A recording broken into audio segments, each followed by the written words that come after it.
තුර්කි ජනරජයේ නව ශ්‍රී ලංකා තානාපතිවරයා ලෙස නිලූක කඳුරුගම්මුව මහතා පසුගිය 16 වෙනිදා තුර්කී අංකාරාහි ජනාධිපති මන්දිරයේදී එරට ජනාධිපති රෙසිප් තයිප් ඒඩෝගන් වෙත අක්තපත්‍ර ප්‍රදානය කළ බව තුර්කී ශ්‍රී ලංකා තානාපති කාර්යාලය නිවේදනය කරනවා.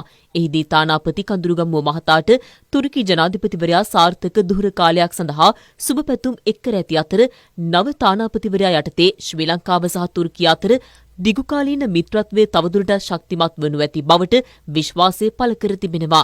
එමෙන්ම තුර්කි ජනාධිපතිවරයා ජනාධිපති අනුර කුමාර දිසානායක මහතාටද උණුසුම් සුබ පැතුම් එක් කළ බවයි තුර්කී ශ්‍රී ලංකා තානාපති කාර්යාලය නිවේදනය කරන්නේ.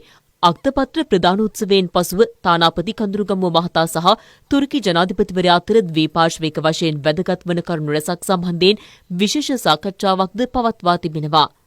තානාපති නිලූක කඳුරුගම්මුව මහතා මෙරට විදේශ සේවයේ දශක දෙකකට අධික කාලයක් පළපුරුද්ද සහිත වෘත්තීය රාජ්‍යතාන්ත්‍රිකයෙකු වනවා.